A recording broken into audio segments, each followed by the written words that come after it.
eclipse, it's going to be really awesome photos. Okay. And I've also heard of eclipse seasons. Can you talk a bit about that? Yeah, so an eclipse season, when an eclipse happens like this, that lineup means that you're going to see the solar eclipse, so either a partial, annular, or total, and then you're going to see a lunar eclipse about 2 weeks later. So in about 2 weeks, we'll be able to enjoy the orientation where the Earth is actually casting the shadow on the moon and having a lunar eclipse. So that's the eclipse season. Oh, fantastic. And I know Europe is going to have another eclipse happening in 2027, which seems to be a lucky few years for that region. Yeah, definitely lucky, and it's going to be a wonderful eclipse, and actually the longest eclipse of the century. So it's going to be 6 minutes and 28 seconds. So that's a very long one. Great for scientific investigation. Wow. And so eclipses can occur somewhere on Earth roughly every 18 months or so? Yes. So why is it that NASA continues to study solar eclipses? Because every eclipse is a little bit different. The sun changes as it rotates or changes its 11-year cycle. The Earth and the area of the Earth that it covers is different. So we make sure that we study it each time. Fantastic. Thank you so much, Kelly. Thank you, Jill. So throughout today's coverage, we'll be joined by other NASA experts like Dr. Kelly Corrick, who can answer any of your questions that you have about solar eclipses, the science we're doing, and all the other activities you're hearing about today. You can ask your questions in the chat on YouTube, Facebook, Twitch, and Instagram, or tag @NASA wherever you're watching. We also have questions we want to ask you today. So if you want to head over to NASA's Twitch or Instagram stories and take a look at the poll we've got for you, you can participate and answer those questions. And so before we go on, I just want to point out that you may have noticed a clock counting down in the upper left corner of today's show. We'll have 2 different countdown clocks displayed over the course of the next hour that will let you know how close we are to the first instances of totality in the telescope views we have in Iceland and Spain, respectively. Those are the 2 locations where we hope our telescope partners will be able to capture the best views of the sun being totally eclipsed by the moon. We're tracking totality in Reykjavik, Iceland at 1:48 p.m. Eastern Time, or 5:48 p.m. local time, and that will last about a minute or so. And then we're going to set our sights to Leon, Spain, for totality there at 2:28 p.m. Eastern Time, or 8:28 p.m. local time. And the eclipse there will be about 2 minutes long. So there's a lot of science taking place during those fleeting moments of totality today in Iceland, and we have experiments on the ground and in the air. And in the view looking at right now, there's a camera that will be capturing the view of the sun's corona when it's time for totality. When totality hits in Iceland, the planes are going to be chasing the moon's shadow for as long as they can. They're going to be studying the sun's corona where the skies will hopefully be clear up there. The plane took off from Keflavik Airport about an hour ago, and then we're going to be talking to the science team live from Iceland very shortly. Before we do that, let's learn more about what it's like to be a NASA pilot in those eclipse experiments. For most people, a total solar eclipse lasts just a few minutes. But NASA's pilots find a way to make it last longer by trying to outrun the moon's shadow with an airplane. The truth is, it's actually chasing us. We get out in front of it and let it overtake us. Once we're in totality, then we'll advance the throttles to max and try and stay in totality for as long as we can. Making that happen takes extreme precision. Scientists calculate exactly where the airplane needs to be at each moment. We do a lot of missions where being in the right point in time and space are critical, and this is one of them. On Eclipse Day, the WB-57 aircraft climbs more than 50,000 feet into the stratosphere. That's above most of Earth's atmosphere, where clouds, dust, and water vapor could obscure the view. Viewing an eclipse from 50,000 feet provides a really clear shot of the sun. And that allows the scientists to have confidence that the data that they're seeing is from the sun rather than distortions from the atmosphere. When the moon's shadow arrives, it engulfs the aircraft. It's weird. Right where you're at, it's dark, but everywhere you see is twilight. And the temperature in the cockpit drops, so it's very noticeable. As the eclipse unfolds, the pilot keeps the aircraft on course, while the sensor operator fine-tunes the cameras, capturing every second of data. You're very, very, very busy, and it's very high pressure because, of course, there's no do-overs. You only get one opportunity to get all these instruments trained on the right spot. For the aircraft crew, it's a chance to witness one of nature's most spectacular events while helping scientists better understand our sun. I'm sitting in the best seat in the house. It's pretty exciting.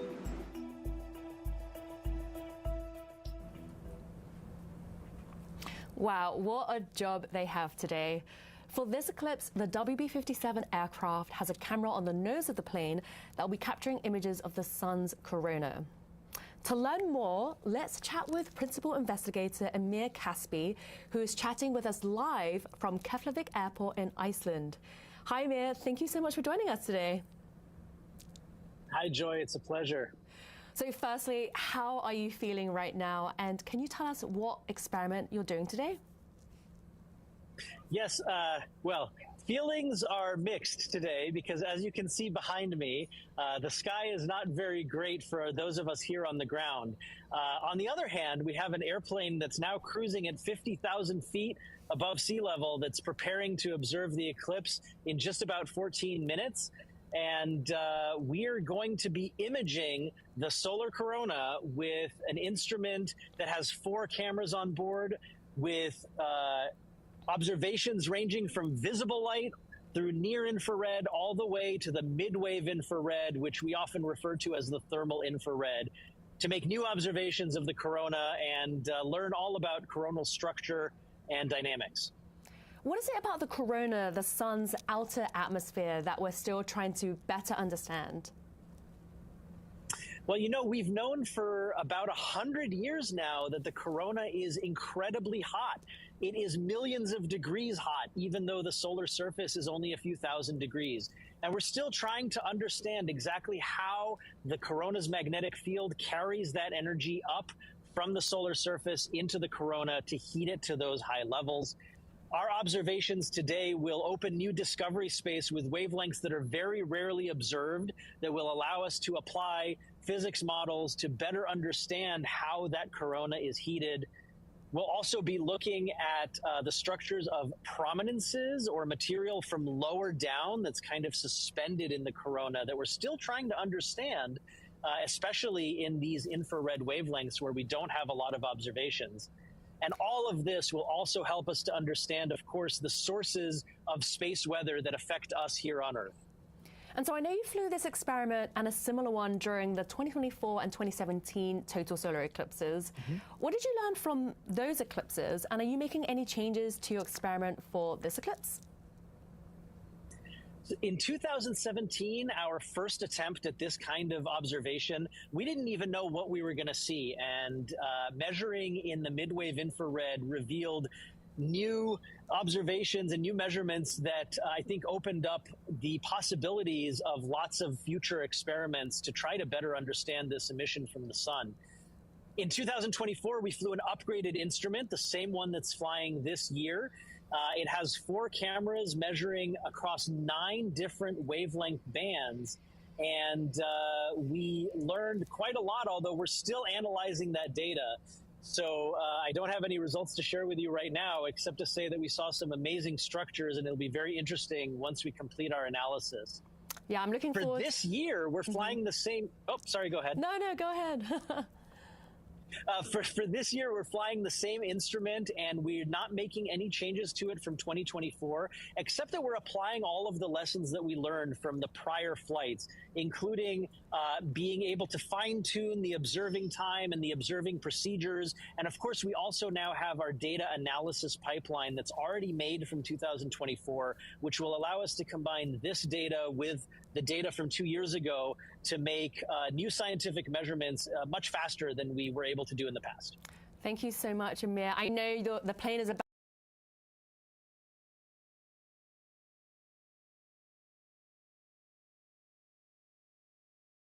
Pleasure. Thanks so much. So let's take a look at the telescope views right now. The partial solar eclipse has just begun in Spain. You can see a little slither of the sun that's been cut off on the one of the sides.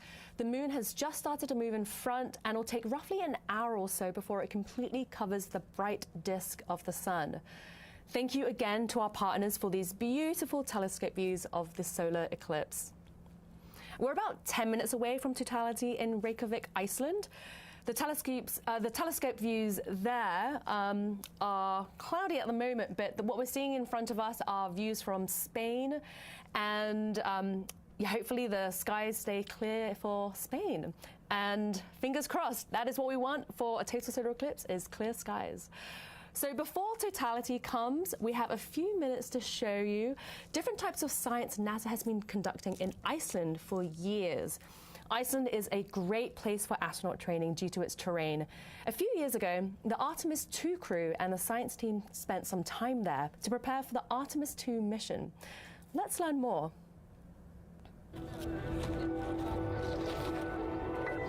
Iceland is a really wonderful place. It's a great place of interest for geologists, but it's also a wonderful analog. On Artemis, we'll visit the lunar South Pole, we'll make observations from orbit, and we have a whole new set of science questions that we hope that Artemis astronauts will help us answer for the Moon and Mars, which are, of course, planetary bodies we're really excited about for human spaceflight.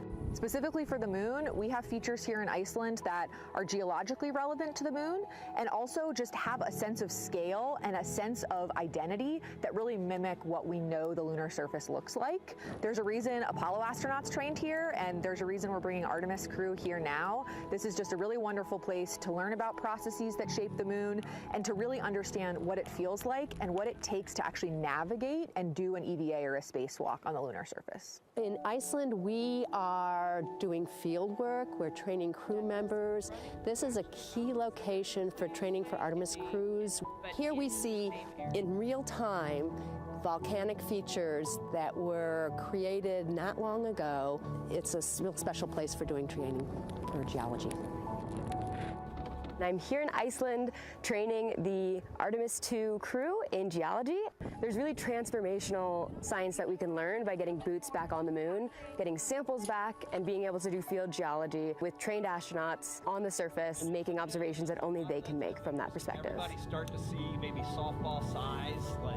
It's a fantastic place here in Iceland to be able to train geology. Also, navigation skills are another big component of what we're doing out here in a beautiful environment like this, out here camping in the highlands of Iceland.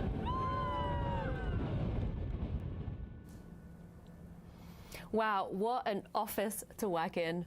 So later on in our coverage, we're going to be taking a closer look at the student ballooning experiments as well. And that's been taking place in Iceland for the past 24 hours. But now we're going to be chatting with Marie Henderson, who is the Artemis II Lunar Science Deputy Lead. She has experience training in Iceland and has a key role in the Artemis II lunar flyby data collection. Marie, thank you so much for joining us. Thank you so much for having me today. So during the Artemis II mission, the astronauts were lucky enough to see a total solar eclipse from space. Not to be corny, but that's what I call sun and moon joy. Was that something that was planned from your side? We knew that it was a possibility that we could have a solar eclipse during our lunar flyby. So months before, we prepared our lunar imaging procedures, some of that based on what we learned during the Apollo program, but also some that we learned from imaging that took place during the 2024 solar eclipse. And so we used that to prepare our cameras, but also once we realized we were coming up on a launch day, especially in April, where there was that possibility, we had to go back and we had extra time to train the crew on what they were going to be seeing during this eclipse and what types of observations the scientists were really excited to learn from them for. Wow, what a lucky alignment of stars. Yes. Is seeing an eclipse from space any different from Earth? Did they see different things, and did they have to wear eclipse glasses? Yes, the crew did have to wear eclipse glasses, and so we got those manifested, as you can see on your screen, for them to have to make safe observations. One of the large differences between what the crew saw as they went around the Moon and from here on Earth is we looked at an eclipse through Earth's atmosphere, and so they didn't have to look through an atmosphere as they're going around the Moon. So they're able to see the full extent of that corona as well as the zodiacal light in the solar system. And how long was the eclipse up there? It's about 53 minutes long. So wow. They got a much longer chance to look at that eclipse. Wow, what an opportunity. What was the day like for you in the SUR? It was a very exciting day. This was not something that we really knew exactly how it would be. And so we had just had a beautiful lunar flyby of the illuminated portions of the Moon. moon, and then we turned to watch this eclipse. And the descriptions that we heard coming down saying that they were, you know, this is sci-fi, and they couldn't even imagine in this glow. We didn't see that in our coverage, but once those images started coming down that night, it was mind-blowing to see exactly what they're describing. And I wish I was there myself. Same. Well, that's incredible. So Artemis 2 has just launched, and so we have Artemis 3 to look forward to.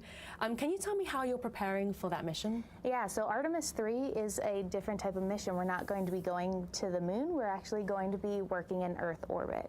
And so this will give us an opportunity to test our human landing systems, which will be the spacecraft that we take down to the surface of the moon. And so we'll work to hopefully dock with one or both of the human landing systems. But we're also going to have an opportunity to do a lot of science at Earth, because this will be a new, unique viewing orientation as well. Wow, what an exciting few milestones to look forward to. Well, Marie, thank you so much for joining us today. Thank you so much for having me. So if you've just joined us, take a look at these maps that we're showing you right now that's showing the path of the moon's shadow. You can see that it's close to reaching Iceland. We're about 5 minutes away from totality in Reykjavik. And over in Spain, you can see that we have about 45 minutes left until totality reaches them. So these are views from Villabado in Spain that we're seeing right now. And if we switch back to the map, you'll see that the moon's shadow actually looks pretty slow as it's traveling across down towards Spain, but it's actually traveling at over 2,000 miles per hour. These maps were made by my colleague Annie Wright, who used various NASA satellite data to create super accurate maps for us. If you want to view and download them yourselves, you can visit science.nasa.gov/eclipses. So now let's welcome back NASA heliophysicist Dr. Kelly Korrick. Kelly, how are you feeling about today's eclipse? I'm excited for everyone, and I know those clouds are a little worrying in Iceland. That's one of the reasons we had the plane, but also joyful to see the balloons that are going to be launched, as well as seeing it in Spain. So really excited. Yes, and I'm sure the NASA pilots must be excited as well in the plane. Yes, exactly. It's a great view. It really is a great view from that. So here we're seeing a live view from the WB-57 aircraft sensor right now. They're moments away from seeing the moon's shadow hit Earth and also chasing the eclipse. And we haven't actually seen the view of the corona yet from the nose, but they will be capturing images once totality hits Iceland. And on the right-hand side, we're seeing a partial eclipse from Norway, which is really exciting. So we have places across Europe that will be able to witness a partial solar eclipse. There'll be many, many people here that will be able to experience this amazing celestial event. So let's see how many. We're about 6 minutes away from totality in Iceland.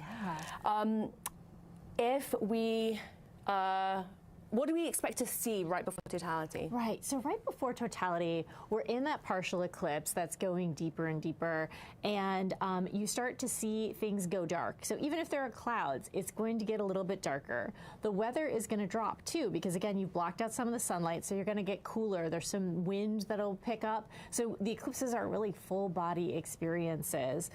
You might also notice that animals react as well. It's not just humans that experience this, but if there are any animals, they might start to pretend that it's nighttime or realize it's nighttime and start to kind of nest. And this is very unique for that part of the world, because right now they're on almost 24 hours of sun. So they are going to be a little shocked by this. And so you'll be experiencing a lot of different things, even if you don't get to see the beautiful corona. Yeah, I'm thinking about everyone on the ground in Iceland right now. They may be seeing clouds, but can you tell me, how does the climate shift when an eclipse happens? Because I've heard that the weather can change drastically. Definitely. So from personal experience, in 2017, I was in South Carolina and there were thunderstorms. And during totality, it parted just around the sun and was able to actually fully enjoy the eclipse and see my first total. That was my first total solar eclipse. So there is hope that the clouds are influenced by that change in day-night, that eclipse that's coming through. So we're hoping that some of the winds and some of that changes could change things for Iceland. Okay. So we're seeing right now on screen a live telescope view from Spain, and that's because the telescope views in Iceland are obscured by clouds. But as Kelly mentioned, I'm hoping that the clouds will part and the weather will change for them. Anything can happen at this point, right? Right, anything can happen.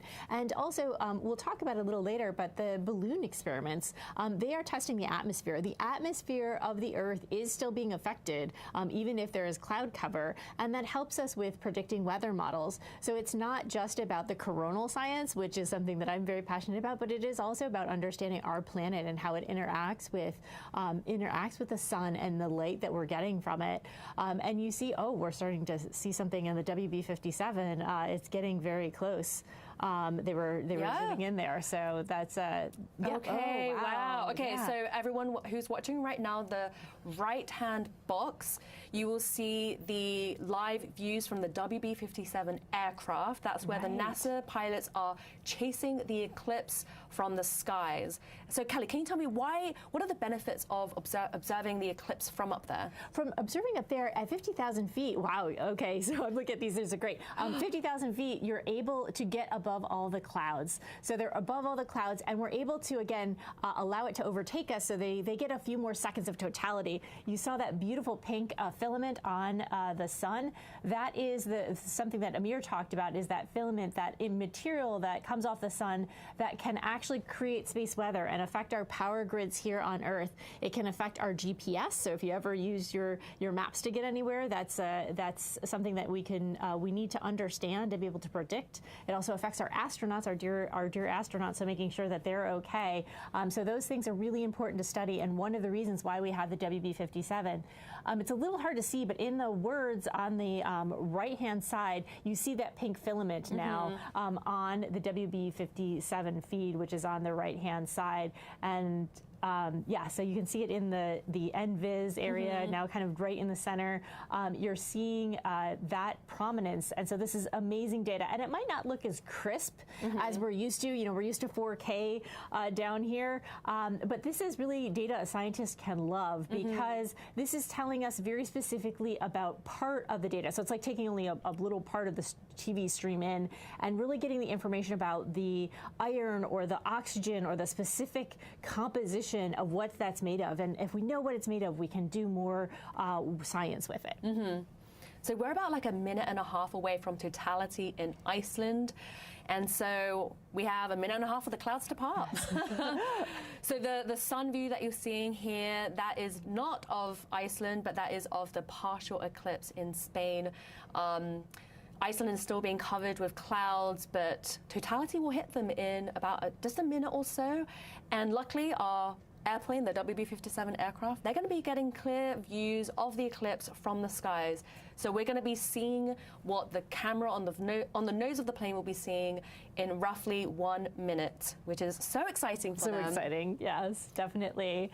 And you are starting to see some of the what would be a diamond ring effect.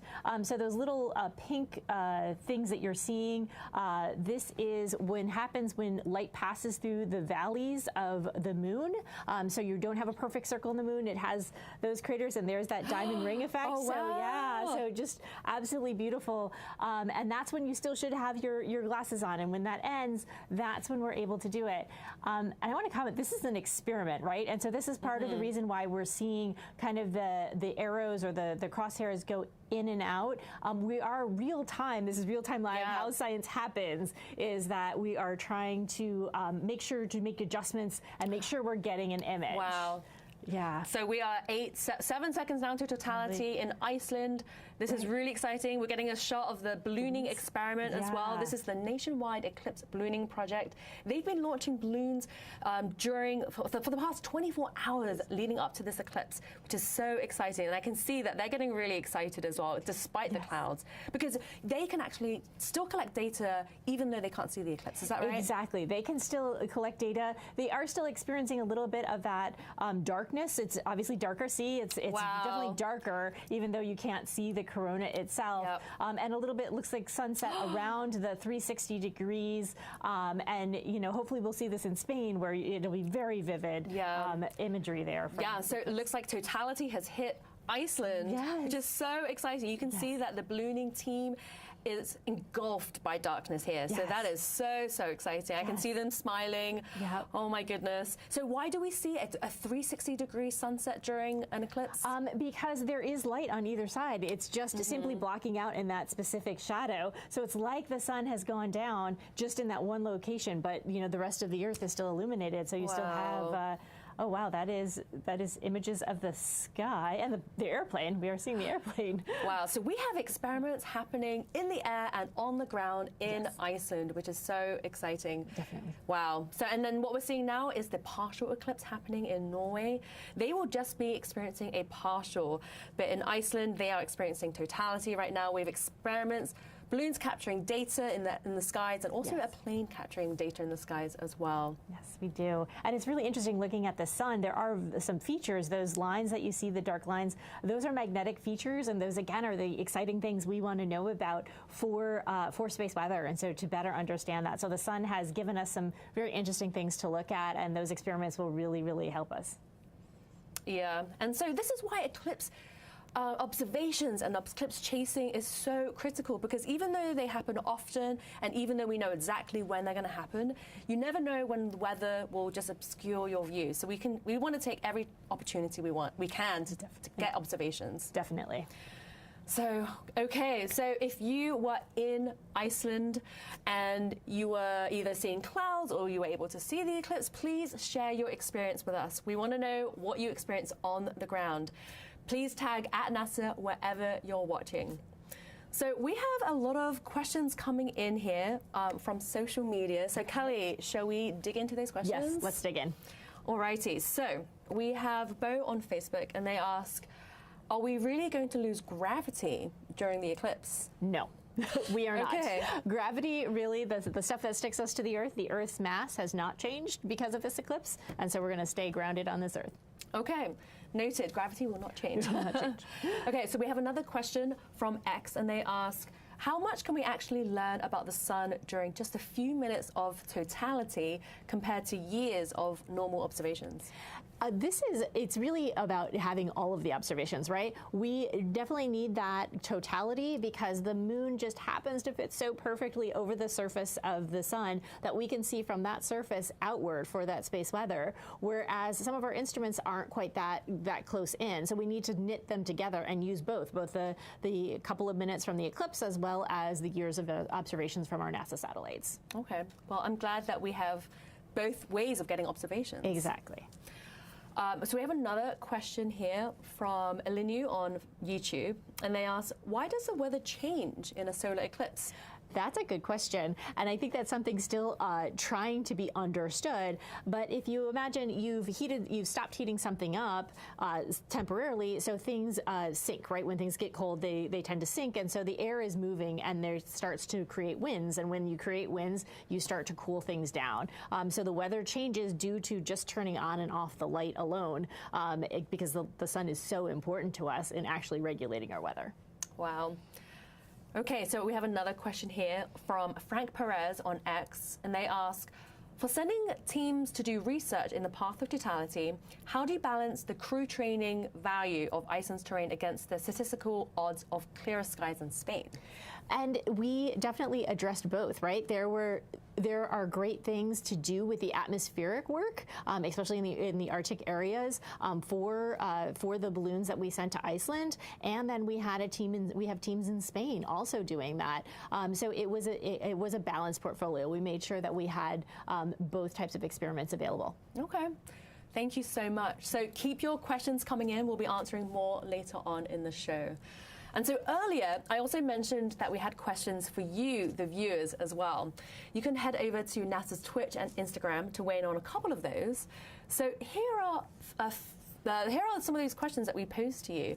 So Kelly, let's see what those questions are. Definitely. So if you had to pick where you'd watch the eclipse from out of these special locations listed, I'm going to ask you this, Kelly. Which ones would you choose? So we have the International Space Station, a high-altitude plane, an observatory telescope room, and a NASA chase jet. It would be a tough choice between International Space Station or high altitude plane. They've got such a huge overview. It's great. Yeah, I think I would choose the same too. Yeah. So thank you to everyone who has participated so far. We're going to check back into those results a little bit later on. So next, let's head back to the ground in Iceland. We have another NASA-funded experiment there involving balloons. Students that are part of the nationwide eclipse ballooning project. They've been launching balloons continuously throughout the eclipse, and we're going to be chatting with them live from Iceland shortly. But first, let's learn more about their eclipse project. Teams of students from across the United States have a unique vantage point of total solar eclipses, thanks to scientific balloons. The Nationwide Eclipse Ballooning Project is a NASA mission-like adventure in collecting data from balloons that go high up into the atmosphere. Started in 2014, the project engages college students and high schoolers in one of two distinct paths. One is the engineering track that has mostly engineering students that get to tinker on different payloads. And the other track is an atmospheric science track where they'll actually be launching weather sensors to study the impact of the eclipse. Atmospheric science teams launch helium-filled weather balloons, the same as those used by the National Weather Service, every hour for hours before and after an eclipse. Engineering teams fly larger balloons laden with cameras and experiments they build themselves 100,000 feet up into the stratosphere. From there, they study a variety of things such as incoming cosmic radiation and ozone levels, as well as offering dramatic views of the moon's shadow on our planet. The project is really a unique one in that it's both an education, but also doing amazing science that's both about the eclipse itself and also the atmospheric response of the eclipse. Student balloon teams made a historic first during the 2019 eclipse. They measured eclipse-driven atmospheric gravity waves in Earth's stratosphere, or large ripples in the air caused by the temporary cooling due to the drop in sunlight. What excites me the most about this project is thinking about the experiences that the students have that they'll remember forever.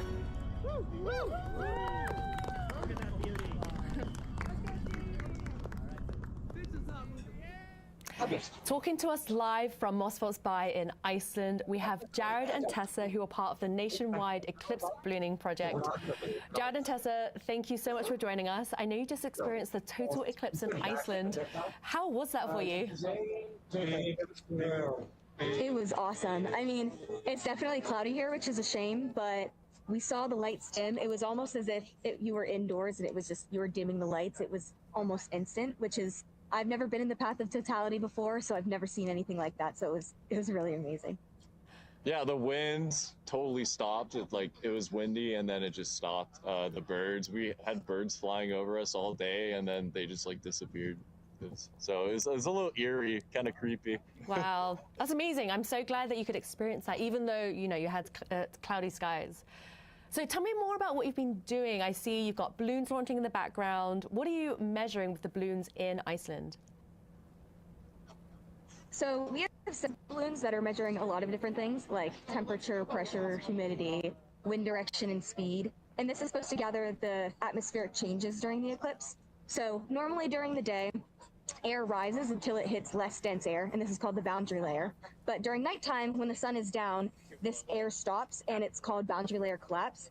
So that's exactly the same thing that happens during the eclipse, and we're using these radiosondes to measure the atmospheric changes, the boundary layer collapse, and then the recovery.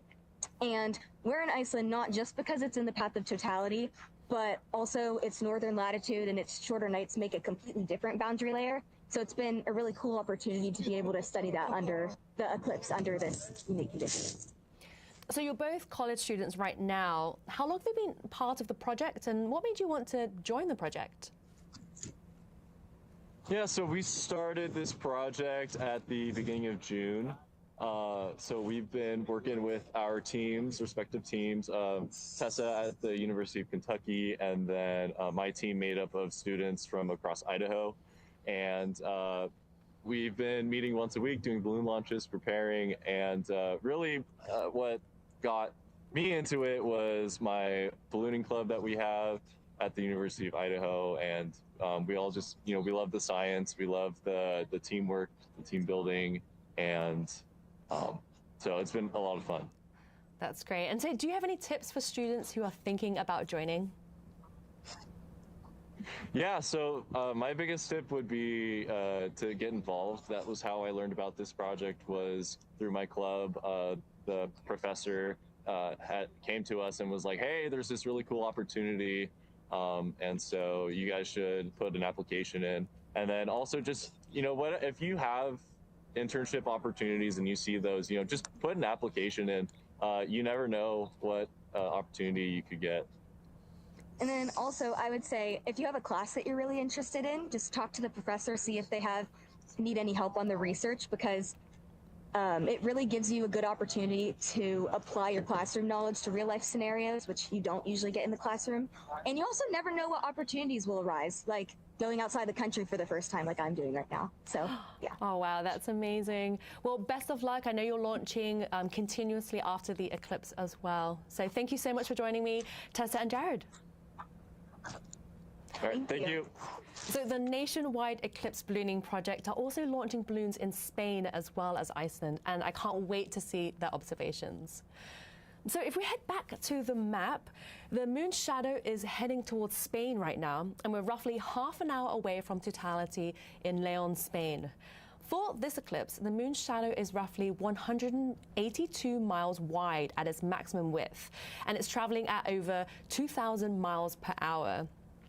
And so here we're seeing eclipse views as well in the bottom corner in León, Spain. And you can see the little bite that the moon has taken out of the sun. And we can't wait to see totality there. It looks like they have clear skies, which is awesome. And so if you are watching the solar eclipse from the ground, remember to wear safe solar viewing glasses or eclipse glasses, like these ones here. The only time you can take them off is during totality when you're experiencing it. If you're watching the partial eclipse in the United States, you can wear eclipse glasses the entire time. If you want to learn more about eclipse safety, head to science.nasa.gov/eclipses. So total solar eclipses give us a chance to study the sun's corona in greater detail, which helps us learn about how it behaves and affects us here on Earth.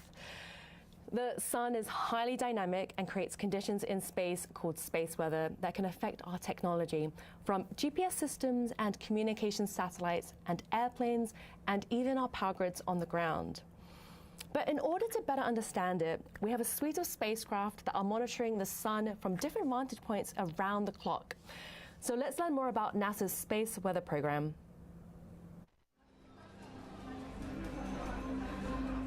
Across our planet, billions of people depend on the invisible networks that connect us to space.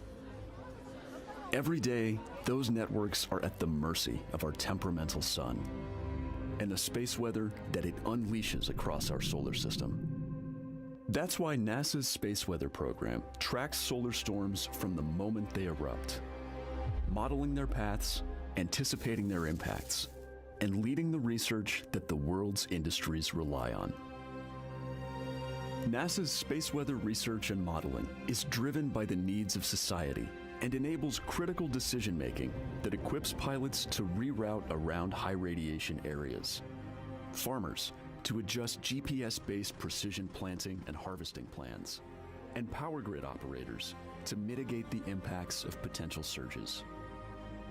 For those exploring other worlds, NASA provides 24/7 space weather monitoring for Artemis crews at the Moon and future Mars astronauts who may be exposed to dangerous levels of radiation during solar storms.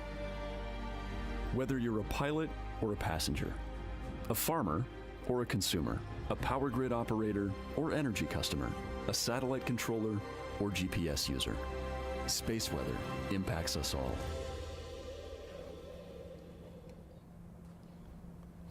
If you're just joining us, welcome to NASA's live coverage of today's total solar eclipse.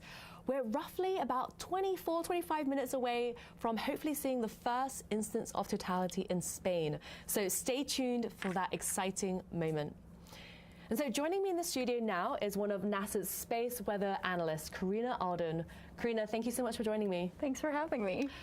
So your role involves monitoring the sun in real time. Can you talk a little bit about what you do? Yes, of course. So what we do is we basically observe, model, analyze, and then we document it. And so what we're observing is usually those coronal mass ejections, or as I lovingly like to call them, sun burps. And we're measuring those, seeing where they go, and then we're modeling them to see what NASA missions or possible planets they impact. And then from there, we're documenting it and notifying NASA missions about potential impacts. And so we just learned a little bit about NASA's space weather program. How does monitoring space weather affect the everyday person? Yeah, so most of the time the everyday person is going to see it in terms of northern lights, but what we do also see is some of that impact to the GPS as you're navigating. Sometimes it'll be a little wonky and you don't really know why, but that could possibly be due to some solar storming happening. And then we may also see some impacts to agricultural folks who are using tractor precision farming. And so back in 2024, we saw these huge solar storms. Can you tell us how that storm affected Earth and if we had to mitigate any of those effects? Yes, so along with NOAA's Space Weather Prediction Center, we did have to do some mitigation, but honestly, my favorite part was seeing the northern lights.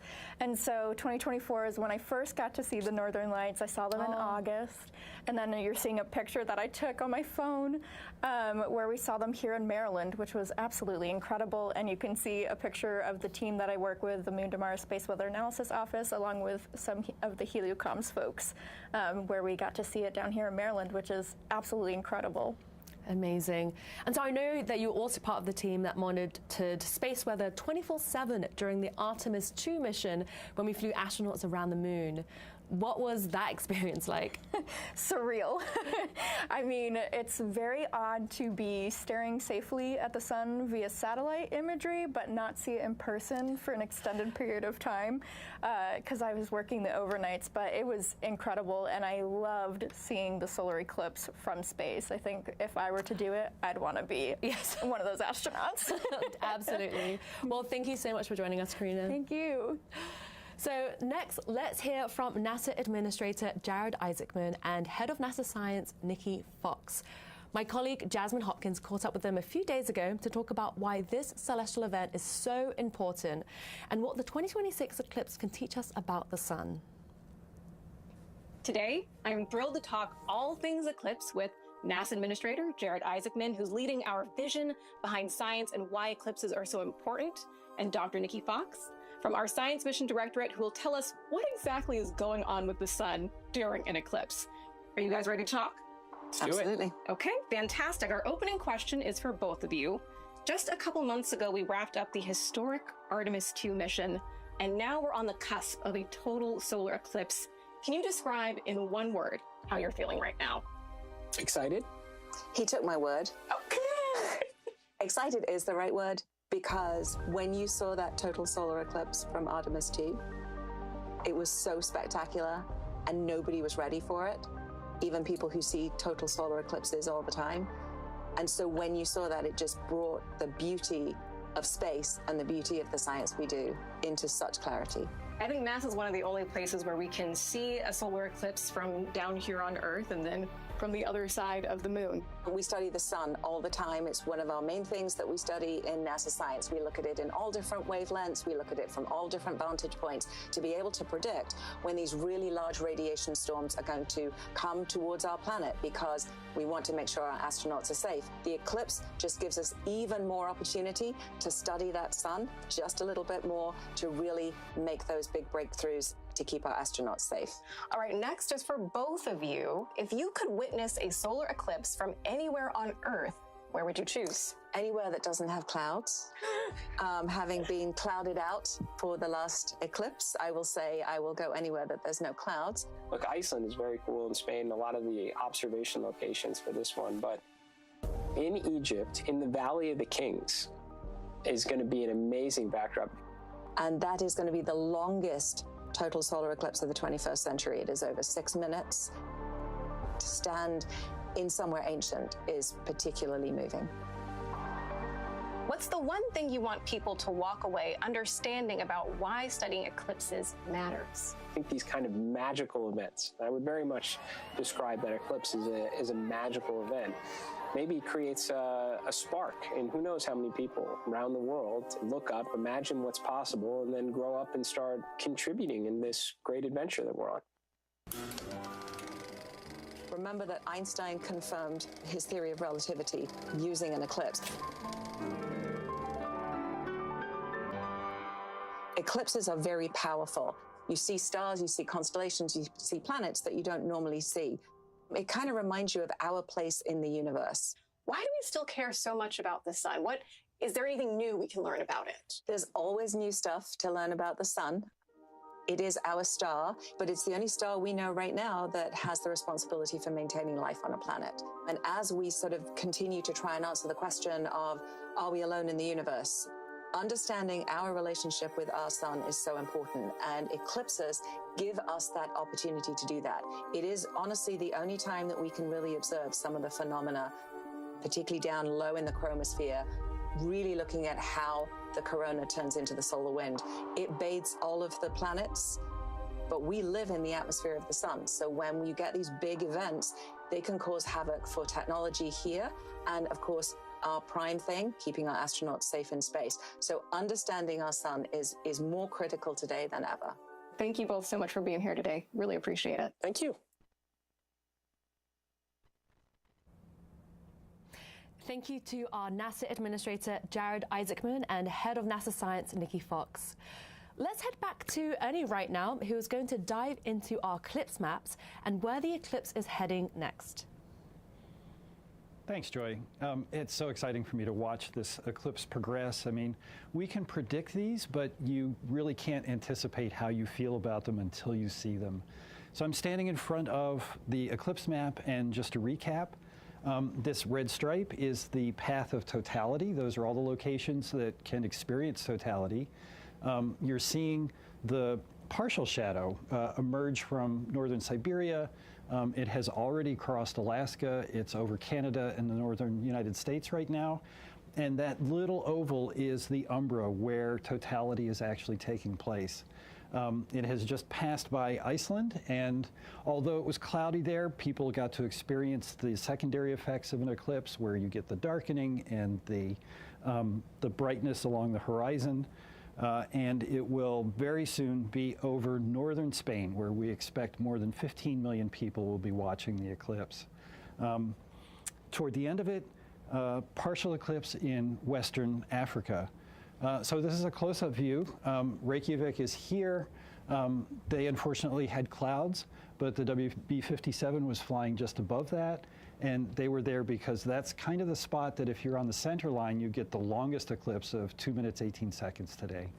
And we're just a few minutes away from seeing totality pass over Spain less than an hour before sunset. That should produce some really beautiful photographs, especially for folks on the beach watching this over the mountains to the west. This is an unusual eclipse. It's kind of weird. And one reason for that is where the total eclipse starts. This is the Taimyr Peninsula in northern Siberia. And because they're so far north, that eclipse starts at midnight. They are well above the Arctic Circle, so the sun is up 24 hours a day. And then the other kind of odd thing about it is this north-south path. Most eclipse paths, most totality paths are west to east. But this one, because it's so close to the pole and because of the orientation of the Earth and the fact that it's a descending node eclipse, it's starting in the north and going to the south and then suddenly making this left turn into Spain. So we're looking forward to seeing that total eclipse in Spain where the weather looks great. Back to you, Joy. Thank you so much, Ernie. So we're about 15 minutes away from totality in Spain. The view we're seeing here is from Leon, Spain. And I want to say thank you again to our partners, Time and Date, Southern Illinois University, and Exploratorium for providing these stunning telescope views of the solar eclipse. This is really, really exciting. They have 15 minutes left until the sun is completely obscured. Luckily, Earth is not the only place you can experience a total solar eclipse. Our astronauts on the International Space Station have witnessed several solar eclipses from this very unique vantage point. So let's learn more from my colleague Abby Unterante, who caught up with the astronauts on the space station a few days ago. Well, hi, Jessica and Anil. It is so great to talk with you. From the International Space Station, you see Earth and the solar system from a unique perspective every single day. Thank you so much for joining this long-distance call to talk about this moment. We're so happy to share this with you. We study the sun and its influence on Earth and throughout the solar system through a field called heliophysics. What is the benefit of studying the sun from up there in low Earth orbit? One of the big things is that there is a lot of particles that are around Earth, and those particles can be affected by coronal mass ejections. And those ejections can energize the particles and affect things that are in space. And the things that we care about in space are satellites. And those satellites give us communication, they give us internet. And so there's even a future where we have data centers in space, and we're using the sun's energy to power things like artificial intelligence and things like that. And so we need to understand how that's going to be affected by the sun. If you could pick anyone, who would you want to watch an eclipse with? And would you rather watch it from Earth or from space? This one for me just reminds me of one of my mentors from graduate school, Jerry Koyman, and he and his wife, they are eclipse chasers. So I think if I could share it with one very special person, somebody that played such a role in inspiring me and helping fuel my scientific curiosity and helping me be a successful scientist, it would be to watch that with Jerry, and it would be to watch it from up here, because I know he has never seen one from the International Space Station. I was going to say something similar. I would love to watch it with my kids because it was such a unique experience for me. When it happened, the animals, the birds got quiet, it got dark, it almost felt cooler, and I think they would really love it. Anil, I know you just arrived. Is there anything that you've seen out of the cupola or the wharf that surprised you since you've arrived? Here's the most surprising thing. On the launch, you have a chance to look out of the window of the spacecraft as it's docking with space station. And when I looked out the right window, I saw this bright, shining thing, the International Space Station. I knew it should be there in space, and we were tracking it, and a lot of people did all the math and engineering to get us there, but it just was something that was just hard to comprehend at the same time, and utterly beautiful. It's this merger between art and science. The best part about that moment was we were all inside the space station, very anxiously awaiting Anil and Pyotr and Anya's arrival, and we could hear the communications coming from the Soyuz. The Soyuz was, of course, talking to the ground. All of a sudden, we heard Anil's voice, and he said, "I see it! I see the space station!" It just made everybody smile and made everybody so happy, because we remembered that moment for ourselves when you see it for the first time, and it doesn't even look real. It looks like a little computer animation or something, and it's so small, and then it just gets bigger and bigger and bigger, and then suddenly it becomes your new home. Thank you so much. It has just been a pleasure to speak with you both. We really appreciate you taking the time. Thank you, Abby. It's been wonderful speaking with everyone today, so keep looking up, and we'll be waving at you.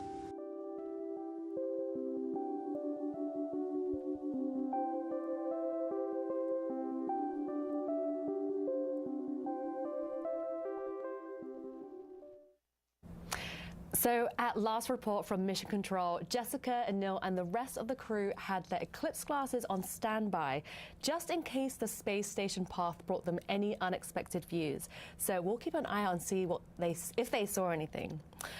But we did just get something new come in. So a short while ago in Hodgdon, Maine in the US, one of our NASA photographers actually caught the International Space Station flying across the sun during the partial eclipse. Let's take an exclusive look at that image. Wow, that is an incredible shot. So this was taken by Joel Kowski with NASA Headquarters. So in the middle, you can see a tiny little speck, and that's the space station that flew right in front of the partial eclipse at 1:14 p.m. Eastern Time. You can see it along the middle here, and there are some cloud coverage. You can see the clouds kind of going in front as well, but this is a really, really beautiful shot. The space station was traveling at about 5 miles per second here, so our NASA photographer, Joel, would have had about half a second to capture this exact moment. In Joel's photographs, you can also see like the slither of the moon at the top corner as well, and the moon was covering roughly 20% of the sun. Although Joel is a very experienced photographer, anyone can take photographs of a solar eclipse. So next, let's hear a few tips on how to photograph one.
Sometime after the show, NASA will also be releasing exclusive eclipse images from Spain as well.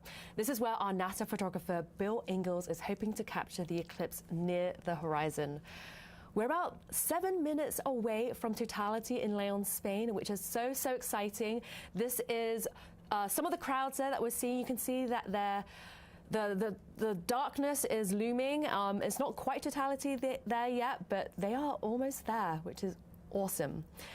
So now I'm joined here by NASA's Heliophysics Director, Joe Westlake. Joe, how are you feeling about today's eclipse? Oh, super excited to see it and to share our science, NASA science across the world.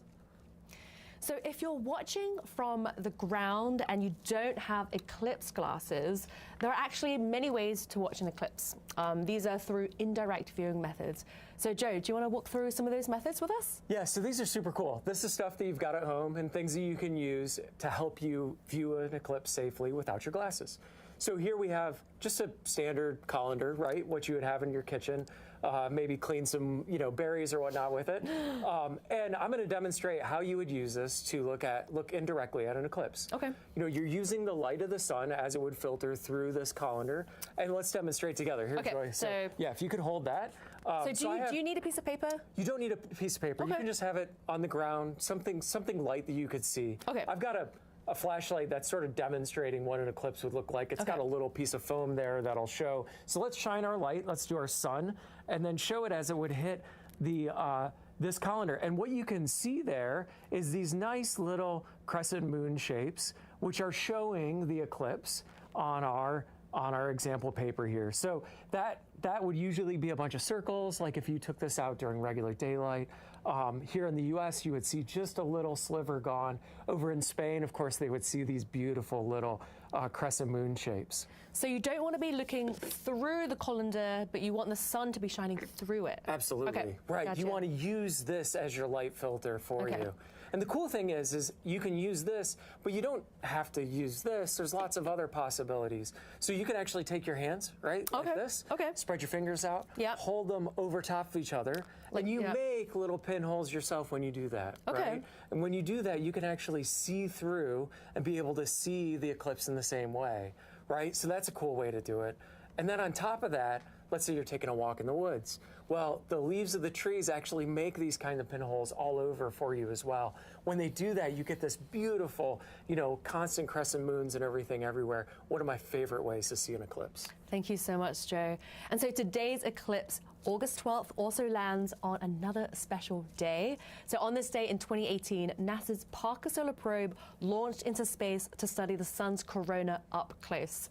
Joe, can you tell us a little bit about that mission? Yeah, what an incredible mission. This is humanity's opportunity to actually touch our star, right? We flew a mission, Parker Solar Probe. It's still up there, it's still operating, it's still taking great science, but it's flying within the corona, within what you see in the total solar eclipse, and taking direct measurements of that corona to help us understand how our sun works. Amazing. So we have a lot of questions coming in from social media, and we have time for just one, Joe. Great. So let's dig in. Kyle asks, it seems to be that there are a lot more solar eclipses happening the past few years. Did something change? You know, nothing changed. The geometry of the sun, the moon, the earth is the same. But one of the cool things about our technological society today is you get to see many more of these things, whether it be because of social media, because of, you know, people have access to cell phones, or just the accessibility of travel and being able to go to these different places. I'm personally really glad that people are hearing more and more about eclipses because it brings the greatness of NASA science home to all of you. Thank you so much, Joe, for doing this demonstration and for being with us here today. Thank you so much, Joy. So now let's head back to the eclipse map where we're going to see the eclipse in real time. So as you can see in the bottom part of this video, the moon's shadow is just about to reach Spain. We're about 3 minutes out from totality hitting Spain. Leon, Spain is going to be experiencing totality, and it will be getting about 1 minute and about 44 seconds of totality, which is so, so exciting. The path is going to be hitting several other towns as well, such as Mallorca and Villalobado. And the view that we're seeing right now is of Leon, Spain. And even though totality hasn't occurred yet, you can see a tiny little filament, or prominence, sorry, on the one side. Okay, so remember to be safe when watching a solar eclipse. You have to be wearing safe solar viewing glasses or use an indirect viewing method when viewing when the moon hasn't completely covered the sun yet.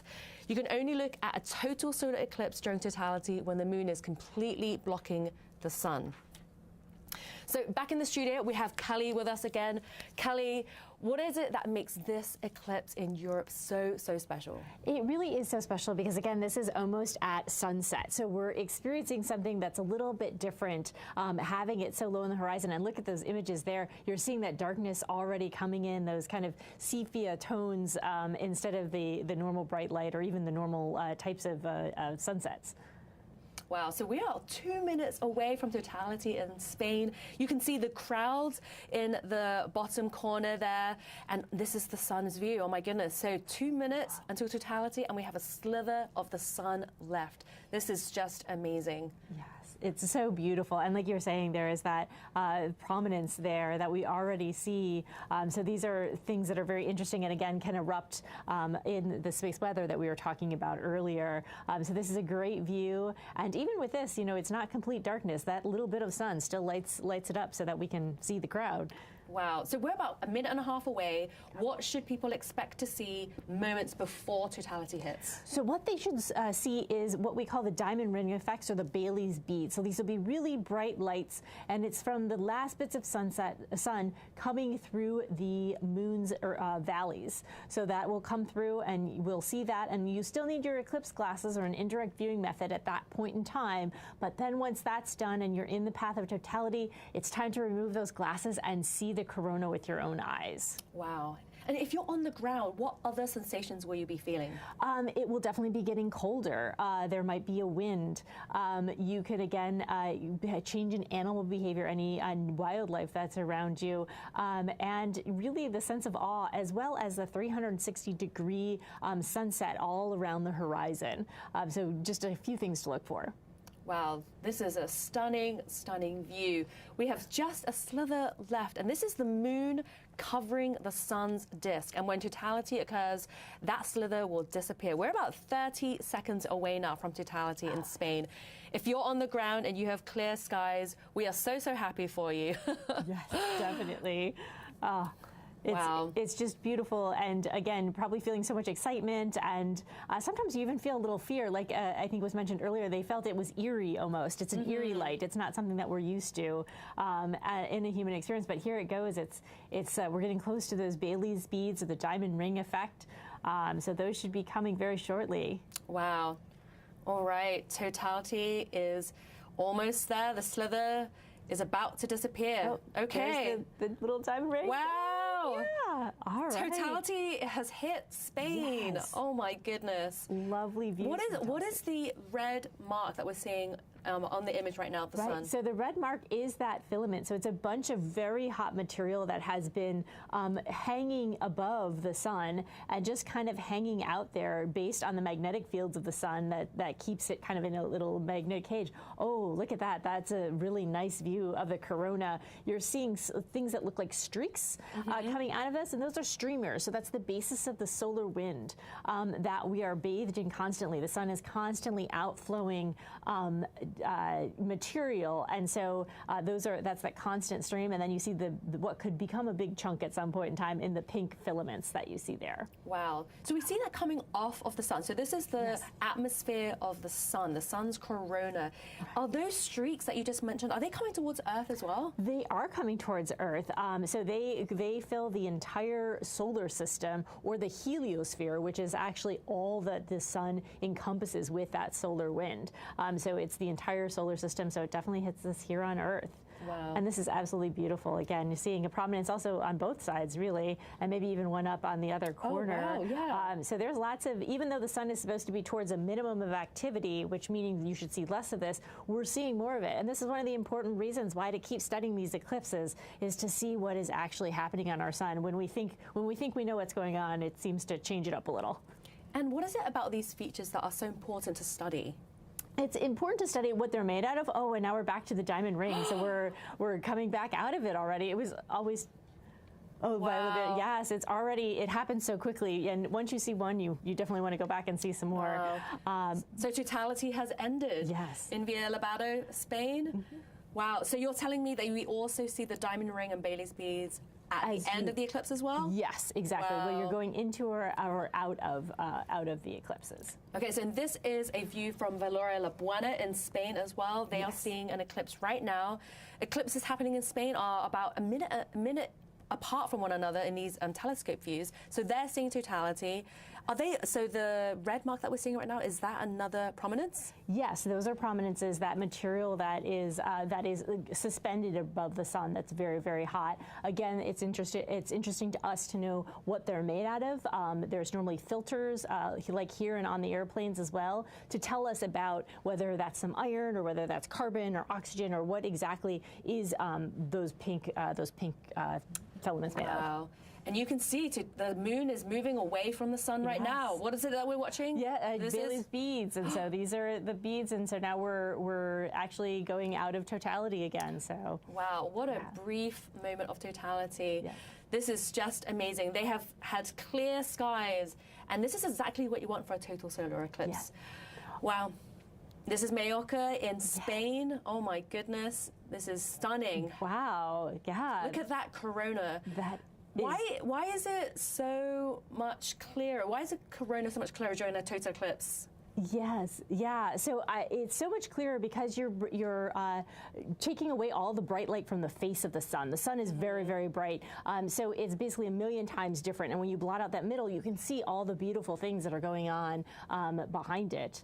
And so, yeah, so this is the beautiful crescent moon that you're seeing. I think previously we were seeing those strikes of light. That's also closer to sunset there as you go more south in Spain. And already the light's returning, and they seem to be very excited in the crowd there. Yeah. It's such a great feeling to experience those eclipses, even though they were so short. Wow. And experiencing a total solar eclipse, that is completely different to a partial eclipse. It really is. And it took me, even as a heliophysicist, it took me a while for them to convince me that I should do it. And once I saw my first in 2017, I've seen multiple since, because it is a full body experience. It is very different than seeing just one bite out of the moon. The whole body experience and just the joy and awe and kind of your place in the world is so important to experience. Absolutely. I'm for sure now an eclipse chaser. Well, that was an incredible solar eclipse. What a view. I am thrilled that their skies were completely clear, which means that we could see the sun's corona so clearly. And we could even see multiple prominences as well from the sun, which is a beautiful sight during an eclipse. So in a few minutes, we're going to be speaking with a NASA astronaut live from where they saw a total eclipse. But first, let's go back to the poll that we posed to you earlier on in the show. So, Kelly, I know that you had answered some of those questions as well. Yes. So let's take a look at what our viewers thought about those questions. Okay, so let's head to one of the poll questions. But while we're kind of like waiting to get that set up, let's continue looking at this beautiful partial eclipse now in Mallorca, Spain. That's just gorgeous. That is just absolutely gorgeous in terms of that very little sliver. Again, this is towards sunset. So normally if you're looking at a sunset, especially over water, you're seeing that kind of orange ball, red ball go down, and then you have this beautiful eclipse to happen. These really are just going to be spectacular images. Yes, absolutely. Okay, so let's head back to the poll answers. Our viewers, so the first question was, where would you rather watch an eclipse from? You said the International Space Station, and our viewers would agree. Yes, it'll be a party on the International Space Station. I also wanted to be there too, so we're all going to be up there. The second question on the poll for everyone watching was, what would be your ideal eclipse watching soundtrack? And the options were cosmic lo-fi beats, dramatic space opera music, chill acoustic sky watching vibes, or just the sounds of nature and the crowds. And the winner was cosmic lo-fi beats. Oh, all right. Yeah, that's a good soundtrack. I can see that. Yeah. I voted for opera music, but yeah, and I might be a little bit more sounds of nature, but that's just me. Okay. Well, anyway, thank you so much. So, although totality is over, the partial eclipse will still be visible for the next hour or so. Remember to stay safe while watching the rest of the partial eclipse by wearing eclipse glasses or by using an indirect viewing method. And so if you want to learn more about eclipse safety, go to science.nasa.gov/eclipses. Okay, so next we have a very special guest calling into the show live. NASA astronaut Don Pettit just witnessed the total solar eclipse from Alcañiz, Spain. Don, can you hear me? How are you doing? I can hear you loud and clear, and I'm standing out in Alcañiz, Spain, just in awe from looking at the totality phase of this eclipse. Wow, so how are you feeling? I know you just finished watching the eclipse. How are you feeling right now? What did you experience on the ground, and what did you hear? Were you surrounded by crowds at all? The sky is exceptionally clear, and there's hundreds of people here, and that's part of the eclipse. It's not being off by yourself, it's being with a group of people, the people that live in Alcañiz, the group of people that I'm here with, and experiencing this amazing celestial event all together. Amazing. So people might know you for your incredible photos and videos from your multiple trips to the International Space Station. Did you take any photos during this eclipse, or did you put your camera down for this one? Oh, no. What I do is the same thing for launches. You set a camera up on automatic, and you get whatever you get from the camera, and then you stand back and you watch the launch or you watch the total eclipse. They're both kind of in the same category in that they only last a couple minutes in terms of what you could see, and it's better to view them through your own two eyes than through the viewfinder on a camera. Okay, good tip from a NASA astronaut. So how did the experience watching this from the ground compare to watching an eclipse from space, which I know you've done a few times? I've had the opportunity to see two solar eclipses from space, and in space, you look at the shadow projected on Earth. You don't look at the sun itself. And the shadow has all the detail that the classic astronomers from hundreds of years ago predicted. You see the umbra, you see the penumbra, you see the shadow moving over Earth, and it's a vantage point from space that you can't see from Earth. Wow. So lucky. And I know you've seen a lot of other beautiful phenomena in space, like the aurora and air glow. What is it that makes watching a total eclipse special for you? It's the whole package that comes with a total eclipse. It's the shadow phenomena that happens around you. It's looking at the corona around the sun. It's experiencing the reaction of all the people you're watching it with. So it's a human emotional event as well as much physics and natural phenomenology as you want to add to the mix. Wow. Well, thank you so much, John. Any parting words? Just get out and watch an eclipse, whether it's a total eclipse or a partial eclipse. They happen. Lunar eclipses happen. Get out and look up at the sky and think about what's going on and smile. Thank you so much for joining us live from Spain. We're so grateful you could share your absolutely amazing solar eclipse experience with us. You all take care. Wow, Kelly, it's amazing to hear someone as passionate and knowledgeable as John. Yes, it really is. That he's seen so much and he still is so passionate about the eclipse here on Earth. It just really tells you you have to see this thing. Absolutely. So if you're looking to catch the next total eclipse, you're in luck because we have a few special ones coming up. Kelly, can you run through them with us? Yes. So next year there is going to be an eclipse that happens in part of Spain, throughout the northern Africa, through the Middle East, and that's going to be the eclipse of the century, the longest one of the century. So it's 6 minutes and 28 seconds. That's going to be a very long one. And then in 28 we're going to have the eclipse over Australia and New Zealand. So these are going to be great scientific experiments as well as amazing experiences to experience on the ground. Amazing. And what about the United States? The United States, well, the next one where we'll have totality is 2044 in Montana and North Dakota, and then 2045. So it's going to be a while before we go California through Florida across the entire continent. Amazing. So if you want to learn more about solar eclipses and NASA science, you can head to science.nasa.gov/eclipses. So Kelly, thank you so much for joining us in the studio today and answering all of our questions from our viewers. I also want to thank our guests who join us in the studio and on the ground as well, and especially to our telescope partners and everyone who looked up with us here today. And so I think we may have some eclipse pictures from the International Space Station. I'm going to see if we can grab them now for you. If you can't, we'll be releasing them shortly after the eclipse. We're going to be posting them online soon after the eclipse, but yes, we're happy that the space station astronauts were able to see the eclipse from space. So we have something else exciting happening in just a few weeks. NASA's Kennedy Space Center Launch Complex in Florida will become the next launch site for the Nancy Grace Roman Space Telescope. This is a one-of-a-kind observatory that will help answer essential questions about dark energy, exoplanets, and much more about our solar system and out to the observable universe. The launch is currently no earlier than Sunday, August 30th. We're so excited for you to join us next time as we follow another historic mission in space exploration. Every discovery begins with a new way of seeing.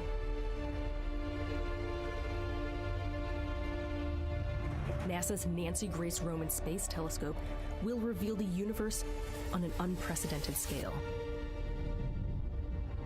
With its powerful, wide-eyed view, Roman will map vast regions of the cosmos, seek the hidden influence of dark matter, and uncover the mysterious force driving the universe's expansion. With a wider view comes a deeper understanding.